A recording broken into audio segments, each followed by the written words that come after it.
अनेक शब्दों के लिए एक शब्द। तो स्टार्टिंग करते हैं। जिसका कोई शत्रु पैदा ही ना हुआ हो, वाक्यांश के लिए। तो जिसका कोई शत्रु पैदा ही ना हुआ हो उसके लिए है अजात शत्रु।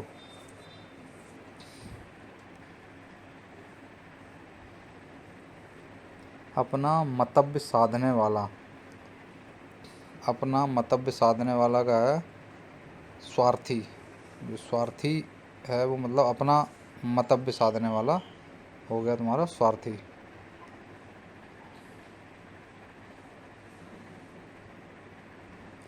जिसका उच्चारण न किया गया हो, जिसका उच्चारण न किया गया हो उसके लिए है अनुच्चरित। जिसका उच्चारण न किया गया हो, जिसका उच्चारण न किया गया हो उसके लिए अनुच्चरित। और युद्ध की इच्छा रखने वाला जो होता है वो होता है तुम्हारा युयुत्सु।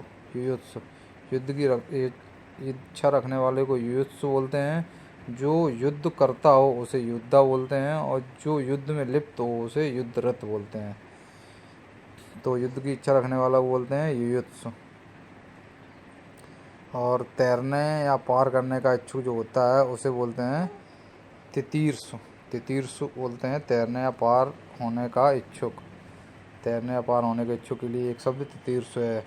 तैर कर पार करने वाला होता है तैराक, और तैर कर पार कराने वाला को तारक बोलते हैं। जिसे अपनी जगह से अलग कर दिया गया हो, मतलब जिसे अपनी जगह से अलग कर दिया गया हो उसे बोलते हैं विस्थापित। कोई चीज़ विस्थापित कर दी, जिसे अपनी जगह से अलग कर दिया गया हो विस्थापित। जिसे अपनी जगह से अलग कर दिया गया हो विस्थापित। और जो संस्थापित विशेषण है जिसका अर्थ निर्मित, बैठाया हुआ, संचित होता है। बुरे उद्देश्य से की गई गुप्त मंत्रणा, मतलब बुरे उद्देश्य से की गई गुप्त मंत्रणा को बोलते हैं दुरभिसंधि। दुरभिसंधि हो गई, बुरे उद्देश्य से की गई गुप्त मंत्रणा दुरभिसंधि। देख लेते हैं इसमें। बुरे उद्देश्य की गई गुप्त मंत्रणा के लिए दुरभिसंधि है। किसी को संकट में डालने के लिए बनाई जाने वाली योजना अथवा किसी को हानि पहुंचाने हेतु गुप्त कार्रवाई को दुरभियोजन कहलाते हैं। जिसका या जिससे पार पाना बहुत कठिन हो उसे दुर्तिक्रम कहते हैं। जिसके पार पहुंचना कठिन हो उसे दुर्दिगम कहते हैं। सवाल जवाब, उसके बाद बहस हुज्जत या दिए गए उत्तर पर उत्तर के लिए एक शब्द। तो उत्तर के लिए उत्तर मतलब हो गया प्रत्युत्तर। सवाल जवाब, बहस हुज्जत या दिए गए उत्तर के लिए प्रत्युत्तर यूज करते हैं। वह है जिसने उत्तर की अपेक्षा की उसे उत्तरापेक्षी। पार उतरने की क्रिया या भाव उत्तरण कहलाता है। एक के पीछे एक को उत्तरोत्तर कहते हैं। वह कन्या जिसके साथ विवाह का वचन दिया गया है के लिए एक शब्द। इसको बोलते हैं वाग्दत्ता। वाग्दत्ता बोलते हैं। वह कन्या जिसके साथ विवाह का वचन दिया गया है। तो वह कन्या जिसके साथ विवाह का वचन दिया गया है के लिए वाग्दत्ता। कन्या का विवाह कर देने का वचन देने की रस्म को वाग्दान कहा जाता है। मौन अथवा वचनबद्ध को वाग्बद्ध कहते हैं, और वाग चतुर को वाग विदग्ध कहते हैं। तो वह कन्या जिसके साथ विवाह का वचन दिया गया हो उसे वाग्दत्ता बोलते हैं। मदरा पीने का प्याला। मदरा पीने का प्याला को बोलते हैं चषक। ये वाला चषक होता है। मदरा पीने का प्याला बोला जाता है तुम्हारा चषक। चश्म का अर्थ नेत्र या आँख होता है। नेक्स्ट देखते हैं। जो स्त्री के वशीभूत है, तो जो स्त्री के वशीभूत होता है उसे स्त्रैण बोलते हैं। स्त्रैण का अर्थ होता है जनाना, जनखा, मेहरा, स्त्रीपूर्ण आदि होता है। मेहरा शब्द ऐसे पुरुषों के लिए भी प्रयोग किया जाता है जो अपनी स्त्री के वश में हो, अतः स्त्री के वशीभूत के लिए स्त्रीण शब्द उपयुक्त है। त्रियावसी शब्द से भी स्त्री के वशीभूत का अर्थ निर्गत होता है, किंतु यह शब्द त्रियावसी किसी शब्दकोश में नहीं है। ठीक है। कनिष्ठा, कनिष्ठिका और मध्यमा के बीच की उंगली को बोलते हैं अनामिका। कनिष्ठिका और मध्यमा के बीच की उंगली को बोलते हैं अनामिका। उसके बाद जिसके पेट में माँ ने रस्सी यानी दाम बांध दिया उसे दामोदर बोलते हैं। दामोदर, जिसके पेट में रस्सी बांध दी हुई, दाम बांध दिया उसे दामोदर बोलते हैं। पीछे पीछे चलने वाला, पीछे पीछे चलने वाला को बोलते हैं, दोनों ही हैं इसमें, अनुचर भी बोलते हैं और अनुगामी भी बोलते हैं, दोनों ही सही हैं। पीछे पीछे चलने वालों के लिए अनुगामी और अनुचर भी कहते हैं इसे। जिसकी कोई कीमत ना हो, जिसकी कोई कीमत ना हो वो क्या हो जाएगा, जैसे जिसकी कोई कीमत ना हो उसके लिए अमूल्य।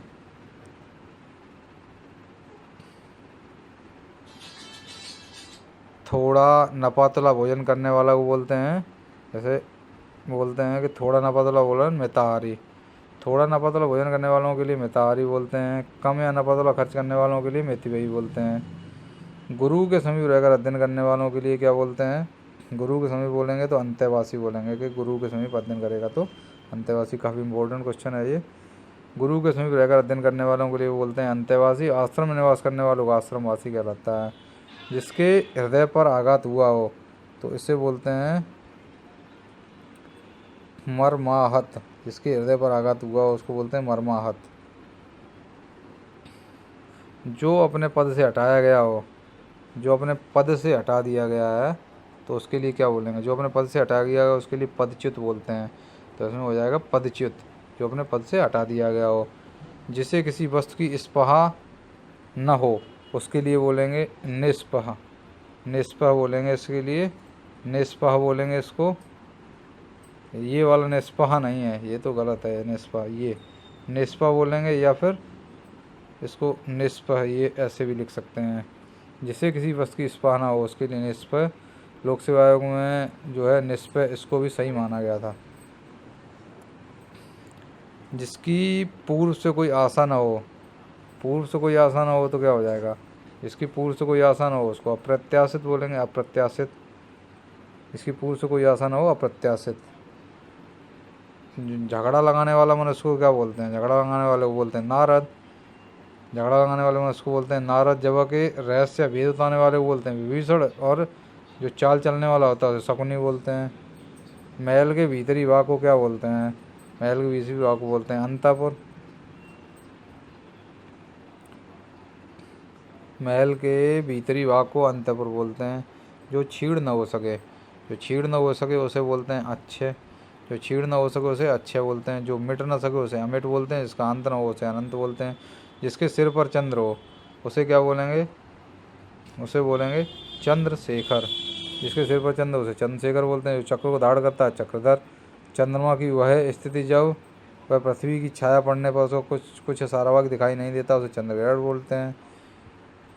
जिसके हृदय में ममता नहीं है, जिसके हृदय में ममता नहीं है उसे क्या बोल देंगे, निर्मम। जिसके हृदय में ममता नहीं है उसे निर्मम बोलते हैं। तथा जिसके हृदय में दया न हो उसे निर्दय बोलते हैं। तिलक लगाने में किसी अन्न का प्रयोग उपयुक्त होता है, तिलक लगाने में किस अन्न का प्रयोग उपयुक्त होता है, तो इसमें दिया गया है बी मतलब अच्छत। तिलक लगाने के लिए प्रयोग किया जाने वाला अन्न अच्छत यानी चावल होता है। जौ का प्रयोग हवन सामग्री में करते हैं, तो अच्छत का उपयोग करते हैं। अच्छत मतलब चावल, चावल के लिए तिलक लगाने वाला अच्छत। जिसका जन्म छोटी जात या निचले वर्ण में हुआ हो, तो जिसका जन्म छोटी जात या निचले वर्ण में हुआ हो उसके लिए क्या बोलेंगे, अंत्यज। जिसका जन्म छोटी जात या निचले वर्ण में हुआ हो उसे अंत्यज बोलते हैं। जो अंड से जन्म लेता है उसे अंडज बोलते हैं। चार वर्ण जो होते हैं में जिसे अंतिम स्थान प्राप्त है उसे शूद्र कहा जाता है। जिसे छूना मना होता है उसे अछूत कहा जाता है। अंत्यज शब्द के लिए सही वाक्यांश है निम्न जात में जन्म लेने वाले को बोलते हैं। तथाकथित निम्न जात में जन्म लेने वाले को अंत्यज बोलते हैं। जिसका उपचार न हो सके, जिसका उपचार न हो सके उसे बोलते हैं असाध्य। असाध्य रोग हो गया, जिसका उपचार न हो सके उसके लिए एक शब्द है असाध्य।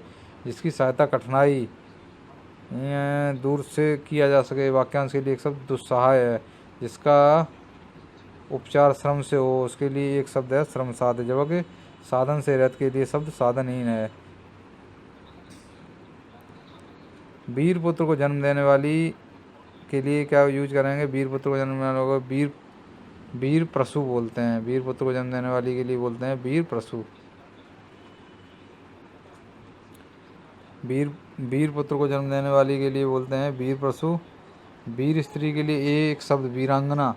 पुत्र को जन्म देने वाली के लिए एक शब्द पुत्रवती। और वीर बहू के लिए एक शब्द वीर बहुरी बोलते हैं। शक्तिशाली, दयालु, शांत, धीर और योद्धा नायक के लिए एक शब्द क्या बोलते हैं, बोल रहा है धीरोदात्त यानी शक्तिशाली, दयालु, शांत, धीर और योद्धा नायक के लिए शक्तिशाली, दयालु, धीर, शांत और योद्धा नायक के लिए एक शब्द धीरोद्धार बोलते हैं। सूरवीर किंतु अभिमानी नायक के लिए एक शब्द धीरोद्धत बोलते हैं। जो सूरवीर किंतु ललित कलाओं का प्रेमी नायक के लिए बोलते हैं धीर ललित। वह नायिका जो अपने पति के परदेश में होने के कारण दुखी हो तो उसको बोलते हैं वह नायिका जो अपने पति में परदेश होने के कारण दुखी हो उसको बोलते हैं वियोगिनी या विरहड़ी। तो ये होगा हमारा वियोगिनी। और भी हैं इसमें, जिस स्त्री का पति विदेश में चला गया हो उसके लिए प्रोषित पति का, मतलब विदेश में अगर पति है तो प्रोषित पति का। विरह दुख में जलने वाली स्त्री के लिए बोलते हैं विरह विदग्धा। वह स्त्री जिसका पति रात में दूसरी स्त्री के पास रहकर प्रात आया हो के लिए एक शब्द बोलते हैं खंडिता। खाद्य सामग्री जो यात्रा के समय रास्ते में वो के लिए दी जाती है उसे बोलते हैं पाथेय। खाद्य सामग्री जो यात्रा के समय रास्ते में वो के लिए दी जाती है उसे पाथेय कहते हैं।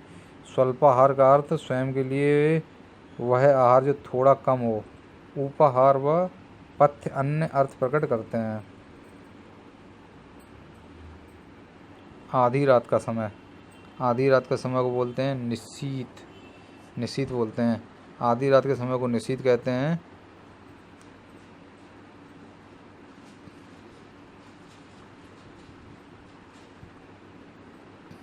तो आधी रात का समय क्या हो गया? निशीत। आधी रात के समय को निशीत कहते हैं। और सरवरी, विभावरी तथा निशा जो हैं वो तीनों रात के पर्यायवाची हैं। जिसके पास कुछ भी ना हो, वाक्यांश के लिए जिसके पास कुछ भी ना हो उसको बोलते हैं अकिंचन। जिसके पास कुछ भी ना हो उसके लिए एक शब्द होता है अकिंचन। किंचित का अर्थ कुछ अथवा थोड़ा होता है, जबकि आकुंचन का अर्थ समेटना होता है। अलभ्य उसे कहते हैं जिसे प्राप्त न किया जा सके।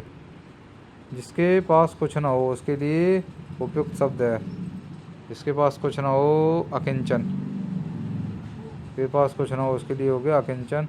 जिसके पास कुछ ना हो उसको बोलते हैं अकिंचन। तो जिसके पास कुछ ना हो वो अकिंचन है। काफ़ी इंपॉर्टेंट है, कई बार बुलाया गया है। जिसे बुलाया ना गया हो उसे बोलते हैं अनाहूत बोलते हैं जिसको बुलाया ना गया हो। तो जिसे बुलाया ना गया हो उसके लिए बोलते हैं अनाहूत। सी हो गया जिसे बुलाया ना गया हो।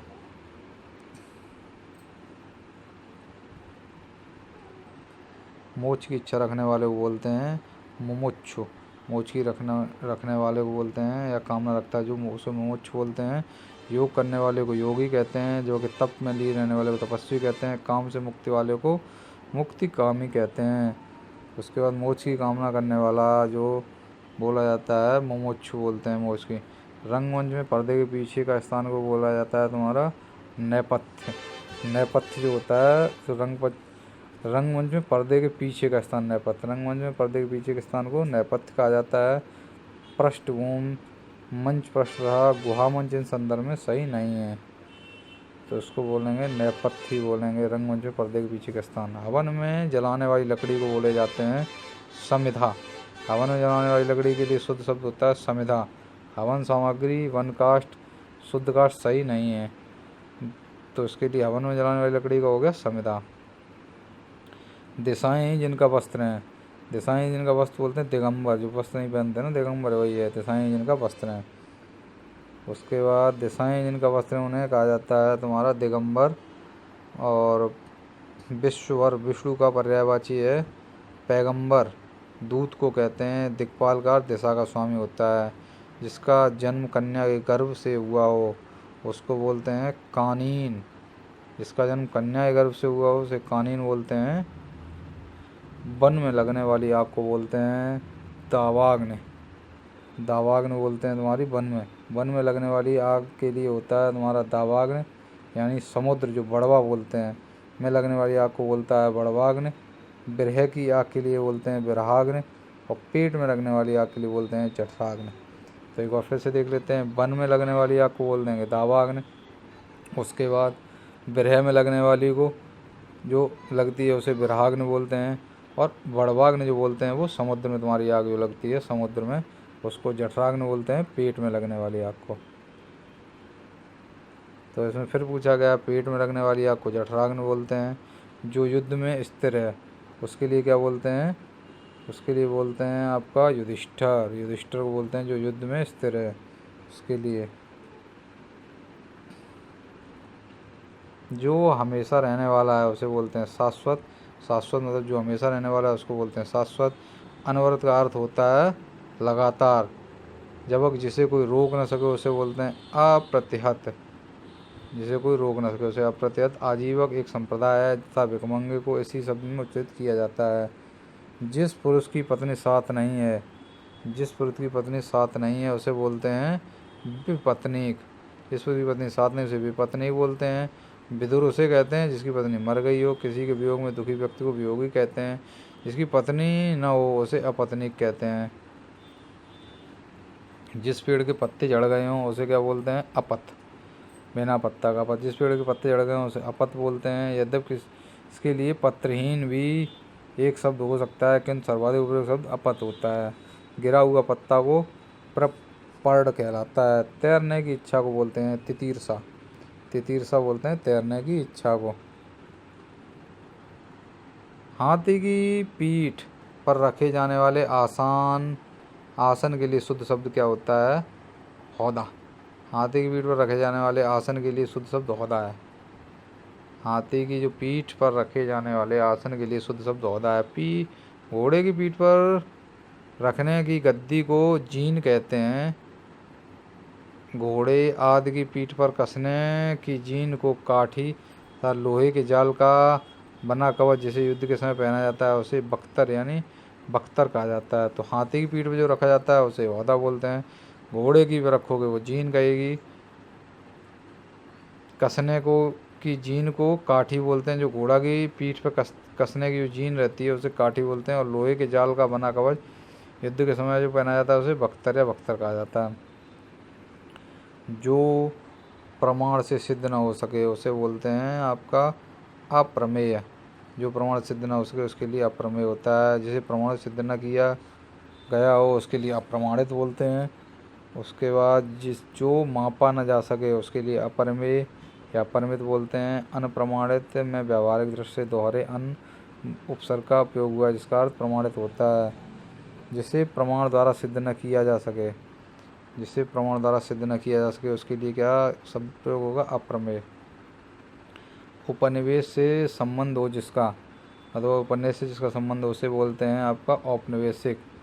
औपनिवेशिक बोलते हैं उपनिवेश से जिसका संबंध हो उसको। उपनिवेश से जिसका संबंध हो उसके लिए औपनिवेशिक।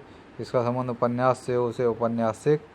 उपनिवेशों का अपने अधीन रखने का सिद्धांत उपनिवेशवाद कहलाता है। इनमें से एक के लिए प्रयोज्य शब्द है असूर्यपस्या। असूर्यपस्या मतलब ऐसी स्त्री जिसने सूर्य न देखा हो। तो रनिवास में कड़े पर्दे में रहने वाली स्त्री को बोलते हैं असूर्यपस्या। जो स्त्री सूर्य को कभी न देख सके उसे असूर्यपस्या कहते हैं। यह सब पर्दे में रहने वाली उस स्त्री के लिए प्रयुक्त होता है जो पर्दे के कारण सूर्य के दर्शन नहीं कर पाती है। जो स्त्री का सूर्य न देख सके उसे बोलते हैं असूर्यपस्या। असूर्यपस्या ये वाली असूर्यपस्या है। उसके बाद उत्तराधिकार में प्राप्त संपत्ति को बोलते हैं रिक्त। रिक्त बोलते हैं तुम्हारा उत्तराधिकार में प्राप्त संपत्ति जो होती है उसे रिक्त बोलते हैं। उत्तराधिकार में प्राप्त संपत्ति के लिए एक शब्द होता है रिक्त। जो बस दूसरे के यहाँ रखी हो उसे धरोहर बोलते हैं। किसी के मरने से पूर्व उसी के द्वारा किसी को अपनी संपत्ति का वारिस घोषित करना वसीयत कहलाता है। उसके बाद नेक्स्ट देखते हैं, किसी के पास रखी हुई बस दूसरे की वस्तु को बोलते हैं धरोहर। अगर कोई बस किसी के पास रखी हुई है तो धरोहर बोलते हैं। गिरा हुआ के लिए एक शब्द बोलते हैं आपका पतित। गिरा हुआ के लिए एक शब्द होता है पतित। जो जमीन पर गिरा है लुढ़का हुआ उसे लुंठित कहते हैं। पृथ्वी पर लेटा हुआ के लिए एक शब्द धराशायी कहलाता है। निम्नलिखित वाक्य खंडों में से एक के लिए प्रयुक्त होने वाला शब्द है। स्वयं सेवक की बात की जा रही है तो अपनी इच्छा से दूसरों की सेवा करने वाले को बोलते हैं स्वयं सेवक। अपनी इच्छा से दूसरों की सेवा करने वाला स्वयं सेवक। बिना वेतन के काम करने वाला अवेतनिक कहलाता है। अपने उद्देश्य पूर्ण होने पर संतुष्ट ऐसे व्यक्ति के लिए एक शब्द, अपना उद्देश्य पूर्ण होने पर संतुष्ट ऐसे व्यक्ति के लिए एक शब्द होता है कृतार्थ। कृतार्थ होता है। अपना उद्देश्य पूर्ण होने पर संतुष्ट ऐसे व्यक्ति के लिए एक शब्द कृतार्थ होता है। किए हुए उपकार को मानने वाला होता है कृतज्ञ तथा आभार मानने वाले को आभारी कहा जाता है। तो ये हो गया अपना उद्देश्य पूर्ण होने पर संतुष्ट। ऐसे व्यक्ति के लिए एक शब्द होता है संतुष्ट है, तो आपका हो गया कृतार्थ। और किए हुए उपकार को मानने वाला होता है कृतज्ञ। आभार मानने वालों को आभारी कहते हैं। नियम विरुद्ध असामाजिक कार्य करने वालों की सूची को बोलते हैं काली सूची। नियम विरुद्ध जो असामाजिक कार्य कर रहे हैं वो, तो काली सूची, ब्लैक लिस्टेड बोलते हैं। उसके बाद नेक्स्ट देखते हैं, नियम विरुद्ध असामाजिक कार्य करने वालों की सूची के लिए एक सूची काली सूची। वैध कार्य करने वालों की सूची को वैध सूची। अब वैध कार्य न करने वालों के लिए अवैध सूची। और नियम के अनुरूप एक सामाजिक कार्य करने वालों की सूची को श्वेत सूची कहा जाता है। जिसकी आशा न की गई हो उसको क्या बोलते हैं? जिसकी आशा न की गई हो, तो आशा न की गई हो उसको बोलते हैं आपका अप्रत्याशित। जिसकी आशा न की गई हो उसे अप्रत्याशित कहते हैं। जिसकी उम्मीद न की जाए उसे नाउम्मीदी कहते हैं। और अग्रसोची उसे कहते हैं जो कहने या होने वाली बात को पहले ही सोचे। उपकृत, उपकृत क्या है? उपकृत शब्द के लिए सही वाक्यांश है। उपकृत के लिए जिस पर उपकार किया गया हो, जिस पर उपकार किया गया हो उसे उपकृत कहते हैं। नेक्स्ट देखते हैं, जिसका दमन किया गया हो, जिसका दमन किया गया हो उसे बोलते हैं दमित। जिसका दमन किया गया हो उसके लिए होता है दमित। जो दबाया जा सके उसे दमनीय बोलते हैं। तथा जो दया करने योग्य हो वह दयनीय होता है। दमन करने वाले को दमनशील कहते हैं। जिस पर उपकार किया गया हो उसको बोलते हैं उपकृत। जिस पर उपकार किया गया हो उसको उपकृत बोलते हैं।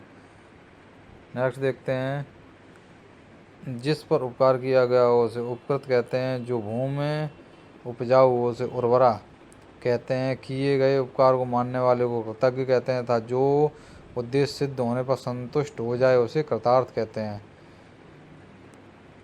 तुरंत उत्पन्न होने वाली सूझबूझ, जो तुरंत उत्पन्न होने वाली सूझबूझ होती है उसे क्या बोलते हैं? प्रत्युत्पन्नमति। प्रत्युत्पन्नमति बोलते हैं। तुरंत उत्पन्न होने वाली सूझबूझ के लिए प्रत्युत्पन्नमति बोलते हैं। स्मृति की सहायता से होने वाले ज्ञान प्रत्यभिज्ञान कहलाता है। लौटकर आया हुआ को प्रत्यागत तथा लौटकर आया अपने स्थान पर आना प्रत्यावर्तन कहलाता है। अतिथि सत्कार की भावना के लिए एक शब्द जो बोलते हैं वो बोलते हैं आतिथ्य। अतिथि सत्कार की भावना के लिए एक शब्द आतिथ्य बोलते हैं। देख लेते हैं, अतिथि सत्कार की भावना के लिए आतिथ्य कहलाती है। अतिथि को अभ्यागत कहते हैं। वह जिसके यहाँ अतिथि ठहरा हो आतिथ्य कहलाता है। अनेक युगों से चले आने वाले वाक्यांश के लिए एक उपयुक्त शब्द होगा। अनेक युगों से चले आने वाला बोलते हैं सनातन। अनेक युगों से चले आने वालों के लिए एक शब्द होता है सनातन। उसके बाद जो उपयुक्त हो उसे समीचीन, तथा जो पुराना हो उसे प्राचीन, समय बीत जाना हो कालांतर कहते हैं। युगों से चले आने वालों के लिए क्या बोलते हैं? युगों से चले आने वाले को बोलते हैं सनातन। तो ये हो गया सनातन। नेक्स्ट देखते हैं, जिसे बुढ़ापा ना आए, जिसे बुढ़ापा ना आए उसको क्या बोलेंगे? जिसे बुढ़ापा ना आए उसको बोलेंगे अजर, यानी अजर। जिसे बुढ़ापा ना आए उसके लिए अजर हो गया। अमर, जिसकी मृत्यु ना हो। जिसे ईश्वर में विश्वास है उसे बोलते हैं आस्तिक। जिसे ईश्वर में विश्वास है उसके लिए आस्तिक। भक्ति में पुजारी सब दोनों दूसरे संदर्भ में प्रयुक्त होते हैं। जो व्याकरण अच्छी तरह जानता हो उसे बोलते हैं व्याकरण। जो व्याकरण अच्छी तरह जानता हो उसे बोलते हैं व्याकरण। उसके बाद व्याकरण के ज्ञाता, व्याकरण के ज्ञाता को बोलते हैं वैयाकरण। ठीक है, वैयाकरण बोलते हैं व्याकरण के ज्ञाता को, यानी व्याकरण जिसे आता है उसे वैयाकरण बोलते हैं। उसके बाद जो क्षमा करने योग्य नहीं है उसे बोलते हैं अक्षम्य। अक्षम्य बोलते हैं, क्षमा करने योग्य नहीं है उसके लिए अक्षम्य बोलते हैं। पश्चिम और उत्तर दिशाओं के मध्य कोण को बोलते हैं वायव्य। पश्चिम और उत्तर यानी कि ये हो गया आपका पूरब यानी पश्चिम, ये वाली पश्चिम, और उत्तर ये वाला, यानी ये वाला जो कोण हो गया उसे आपका बोलेंगे वायव्य। वायव्य। पूरब और उत्तर, यानी कि पूरब और उत्तर, ये वाले कोण को बोलेंगे मध्यस्थ। मध्यस्थ कोण या ईशान कोण, मतलब जो फर्स्ट वाला कोण हो गया वो ईशान हो गया, मतलब पूरब उत्तर वाला, ये मध्यस्थ कोण या ईशान कोण। आग से संबंधित को आग्नेय बोलते हैं, आग से संबंधित को आग्नेय बोलते हैं। तो ये वाला हो गया तुम्हारा ईशान कोण और ये वाला हो गया तुम्हारा वायव्य। तो अब दोबारा देख लो, ये दोनों कोण, ये वाला हो गया तुम्हारा ईशान कोण, ठीक, और ये हो गया तुम्हारा वायव्य, ठीक है। देख लो नेक्स्ट। नेक्स्ट क्या, ऐसी जीविका जिसका कुछ ठीक ठिकाना ना हो के लिए एक शब्द। ऐसी जीविका जिसका कुछ ठीक ठिकाना हो ना हो जिसको बोलते हैं आकाश वृत्ति। ऐसी जीविका जिसका कुछ ठीक ठिकाना ना हो के लिए एक शब्द होता है आकाश वृत्ति। आकाश में फूल खिलने किसी असंभव बात को आकाश कुसुम कहते हैं। तो जिसका कुछ ठीक ठिकाना ना हो उसे आकाश वृत्ति बोलते हैं। अनिश्चित जीविका के लिए एक सही शब्द है अनिश्चित जीविका। अनिश्चित जीविका को बोलते हैं आकाश वृद्धि। तो अनिश्चित जीविका के लिए एक शब्द होता है आकाश वृत्ति। थोड़े अंश में की गई सेवा, आंशिक सेवा तथा थोड़े समय के लिए की गई सेवा होती है, अस्थायी सेवा कहलाती है। उसके बाद आधा रोजगार को अर्ध रोजगार कहते हैं। तो इसको एक बार देख लो, ऐसा जीविका जिसका कुछ ठीक ठिकाना ना हो उसे भी आकाश वृत्ति, और अनिश्चित जीविका को भी तुम्हारी आकाश वृत्ति ही बोलते हैं। नेक्स्ट देख लेते हैं, जिस पर हमला न किया गया हो। जिस पर हमला न किया गया हो क्या बोलेंगे, अनाक्रांत। अनाक्रांत, जिस पर हमला न किया गया हो उसे अनाक्रांत। जो हमला या आक्रमण करता हो उसे आक्रांता कहते हैं, उसे आक्रांता कहते हैं। नेक्स्ट देखते हैं, जिस पर आक्रमण हो, जिस पर आक्रमण हो उसे बोलते हैं आक्रांत। तो मतलब जिस पर हमला किया गया हो उसे अनाक्रांत, जिस पर हमला न किया गया हो उसे अनाक्रांत। जो हमला या आक्रमण करता हो उसे, जो हमला या आक्रमण करता है उसे आक्रांता। तो वही आक्रांता ही है। जिस पर आक्रमण हो उसके लिए आक्रांत शब्द उपयुक्त है। आक्रांता या आक्रामक आक्रमण करने वाला कहलाता है। जिसे जीता न जा सके उसे अजय, जिस पर मुकदमा चलाया जा सके उसे अभियुक्त कहते हैं। जो बहुत मंद गति से कार्य करता हो उसके लिए बोलते हैं मंथर। जो बहुत मंद गति से कार्य करता हो उसे मंथर। हर काम में बहुत देर लगाने वाले को दीर्घसूत्री तथा शीघ्र को सत्वर कहते हैं। दीर्घसूत्री तथा शीघ्र को सत्वर कहते हैं। 17 अक्षरों के वर्णवृत्त का नाम मदाक्रांत कहलाता है। अनुचित उचित का ज्ञान रखने वाले को क्या बोलते हैं, अनुचित और उचित का ज्ञान जो रखता है उसको बोलते हैं विवेकी। अनुचित उचित का ज्ञान रखने वाले को विवेकी कहलाता है। जो सर्वज्ञ पुराण उपनिषद शास्त्र का ज्ञान रखता हो उसे ज्ञानी कहते हैं। जो आगे की सोचता है उसे दूरदर्शी तथा जो चालाक हो उसे चतुर कहते हैं। नेक्स्ट देखते हैं, जो अपने कर्तव्य का निश्चय न कर सके, मतलब जो अपने कर्तव्य का निश्चय न कर सके उसको क्या बोलते हैं कि कर्तव्य मूढ़। कर्तव्य, जो अपने कर्तव्य का निश्चय न कर सके उसे बोलते हैं, अर्थात जिसे अपने कर्तव्य का ज्ञान न हो उसे कि कर्तव्य मूढ़ बोलते हैं। जो द्वंद्व में हो उसे द्वंद्वग्रस्त बोलते हैं तथा जो भ्रम में हो उसे भ्रमित बोलते हैं। जो दुविधा में हो उसे दुविधाग्रस्त बोलते हैं। ऐसा कवि जो तत्काल रचना करता हो के लिए सही शब्द होगा, इसको बोलते हैं आंसू कवि। आंसू कवि जो तत्काल रचना करता हो, ऐसा कवि जो तत्काल रचना करता हो उसके लिए आंसू कवि होगा। कवियों में श्रेष्ठ को कविराज की उपाधि दी जाती है। कवियों में महान के लिए महाकवि तथा कवियों में ईश के लिए कवि की उपाधि दी जाती है। उसके बाद, जिसके शत्रु जन्मा ही ना हो उसको बोलते हैं अजातशत्रु। जिसका कोई शत्रु न जन्मा हो, जिसका शत्रु जन्मा ही ना हो उसको जीतने अर्थात जिसको जीतने वाला कोई शत्रु पैदा ही ना हुआ उसको बोलते हैं अजातशत्रु। काफ़ी बार आया है। उसके बाद नेक्स्ट देखते हैं, जिसका जन्म ही ना हुआ उसके लिए अजन्मा बोलते हैं। जिस पर आक्रमण हो उसके लिए आक्रांत बोलते हैं। तथा जिसे जीता जा सके उसे अजय बोलते हैं। जिसे जीता न जा सके उसके लिए बोलते हैं अजय बोलते हैं। जिसे जीता, जिसका शत्रु पैदा ना हो उसको बोलते हैं अजातशत्रु। जिसका शत्रु ही पैदा ना हो, जिसका शत्रु पैदा ना हो उसके लिए अजातशत्रु। शत्रु से रहित व्यक्ति के लिए एक शब्द होता है शत्रुहीन या निशत्रु। जबकि जो शत्रु न हो उसके लिए अशत्रु होता है। अव्यक्त शब्द के लिए प्रयुक्त एक वाक्य होगा अव्यक्त। अव्यक्त जिसे व्यक्त न किया जा सके उसको अव्यक्त हो गया वो। अव्यक्त शब्द के लिए होगा जिसे शब्द द्वारा जो व्यक्त न हो सके, जो बोल नहीं सकता उसे मूक, जो वचन या वाणी द्वारा कहा जा सके उसे कथनीय, जिसके बारे में कुछ न कहा जा सके उसके लिए अकथनीय। संध्या और रात्रि के बीच के समय को बोलते हैं गोधूल। गोधूल बोलते हैं संध्या या रात्रि के बीच का समय गोधूल। गोधूल बोलते हैं। नेक्स्ट देखते हैं, संध्या और रात के बीच के समय को गोधूल कहा जाता है। संध्या सायकाल संध्या का समय और निशा रात्रि को कहते हैं। सूर्यास्त शब्द सूर्य के अस्त होने के लिए प्रयोग किया जाता है। जिसके हाथ में शूल हो, सब समूह के लिए प्रयुक्त शब्द है। बी शूलपाड़, जिसके हाथ में शूल हो उसके लिए उपयुक्त शब्द शूलपाड़ है। जिसके हाथ में चक्र हो उसे चक्रपाड़ तथा जिसके हाथ में वज्र हो उसे वज्रपाड़ कहते हैं। किसी का हाथ ग्रहण किया जाना अर्थात विवाह पाड़ ग्रहण कहलाता है। जो सब कुछ जानता है के लिए उपयुक्त शब्द है। जो सब कुछ जानता है उसे बोलते हैं सर्वज्ञ। जो सब कुछ जानता है उसे बोलते हैं सर्वज्ञ। भूत वर्तमान तथा भविष्य तीनों को जानने वाले को बोलते हैं त्रिकालज्ञ तथा जिसने ज्ञान प्राप्त किया हुआ है ज्ञानी कहलाता है। अकथनीय शब्द के लिए अकथनीय है शब्द के लिए सर्वोत्तम वाक्य का चयन कीजिए। सी जिसके बारे में कुछ न कहा जा सके, जिसके बारे में कुछ न कहा जा सके उसे अकथनीय। जिसका खंडन न हो सके उसे अकाट्य तथा जो घोर या भीषण न हो उसे अघोर। जो तर्क से सिद्ध न हो उसे अतर्क कहते हैं। बिना पलक गिराए हुए, बिना पलक गिराए हुए को बोलते हैं तुम्हारे बिना पलक गिराए हुए को बोलते हैं। बिना पलक गिराए हुए वाक्य के लिए एक शब्द होता है अनिमेष या अपलक। अपने स्थान से नाटने या गिरने वाला को बोलते हैं अच्युत तथा ध्वनि का अतिक्रमण करने वाला बोलते हैं अतिस्वान कहलाता है। जो न देखा गया हो उसे अदृष्ट कहते हैं। जिसमें युद्ध करने की इच्छा हो, जिसमें युद्ध करने की इच्छा हो उसे युत्सु बोलते हैं। जिसमें युद्ध करने की इच्छा हो उसे युद्ध करने वाला योद्धा कहलाता है। विद्रोह करने वाले को विद्रोही कहते हैं।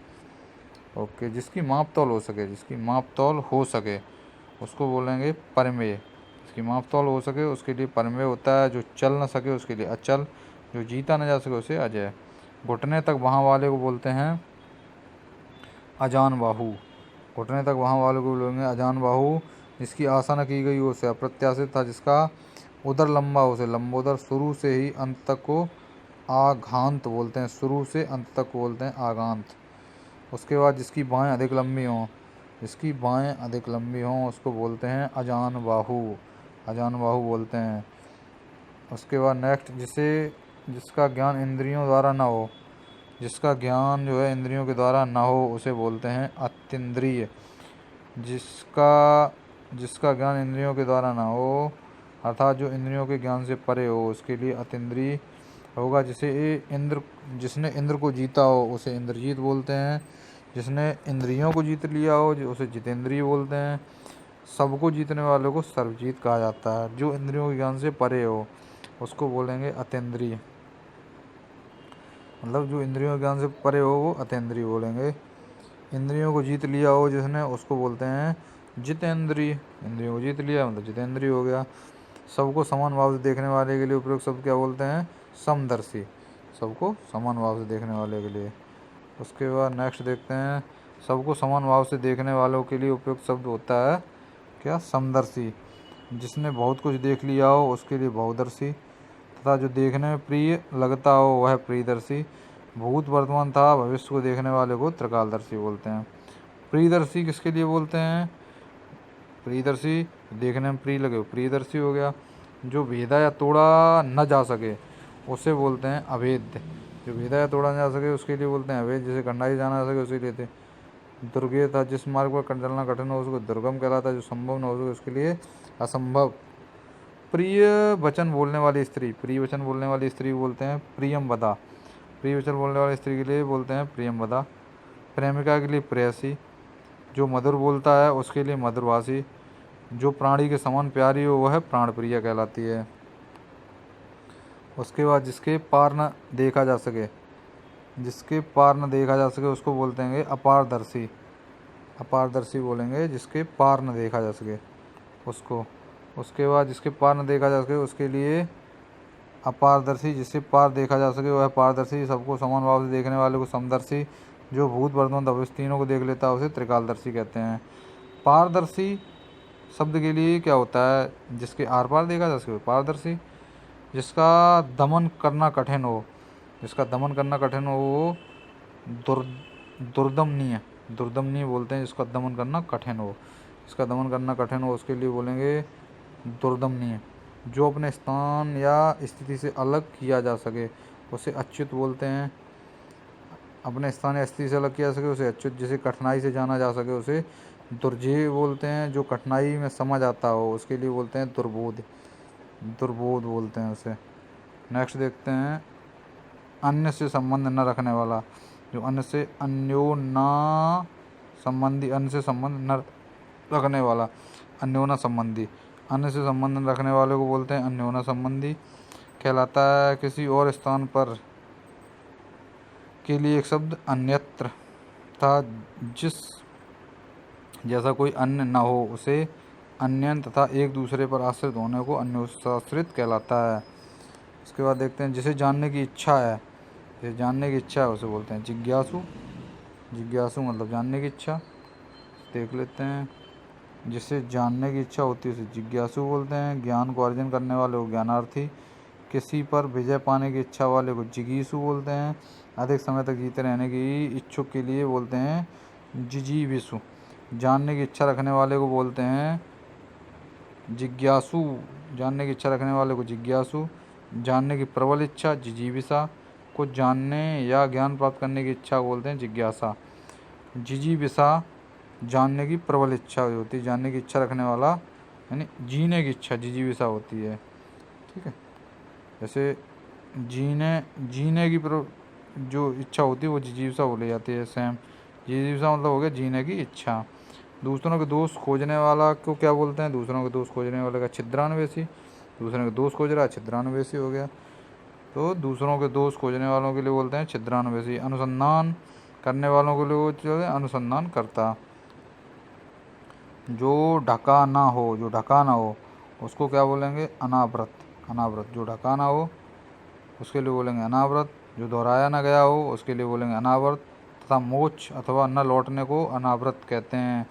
अनावृष्टि वर्षा का न होना था सूखा